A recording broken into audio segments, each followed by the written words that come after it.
Councillor Oliver Moran, please. Thank you, Lord Mayor. Yeah, Lord Mayor, I'm also rising to speak in relation to the motion put by Councillor Boylan, but also other councillors here, to do with one-off housing.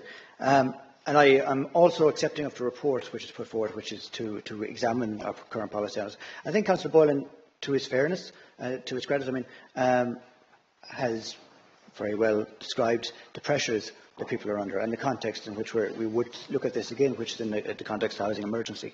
But it is not, as has been indicated, it's not a sustainable housing policy, and it's not something which, outside of the housing emergency, I would countenance looking at. We often hear from other members here that people don't want to live in apartments, for example, and that there's greater demand for one-off housing, it would seem. But in fact, housing commencements over the last 5 years, we have 4,225 apartments commenced in the city in the last 5 years. That's more even than the number of housing units and housing estates, which is 3,871. One-off housing was 202. So it is a very small number of people.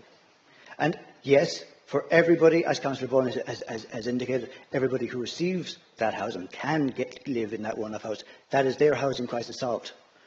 But at a strategic level, for every builder who's building a one-off house, that's a builder that's taken away from building an apartment. For every water connection that's serviced to one-off house, that's a water connection that's taken from somewhere else.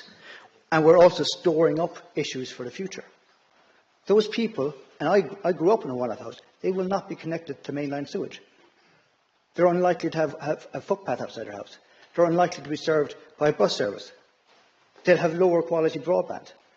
So there are problems with developing one-off housing. I can see Councillor Boylan shaking his head, but these are the issues with one-off housing. The strategic focus for the city is in compact growth. The strategic focus for the city is in apartments, is in housing estates, is not in one-off housing. But in the context of the housing emergency, I do agree with the approach that's taken in the report, which is to come back and look at what we can do in the here and now. But I think it should be time-bound because it's not a strategic and sustainable solution. Thank you, Lord Mayor. Thank you, Councillor Moran.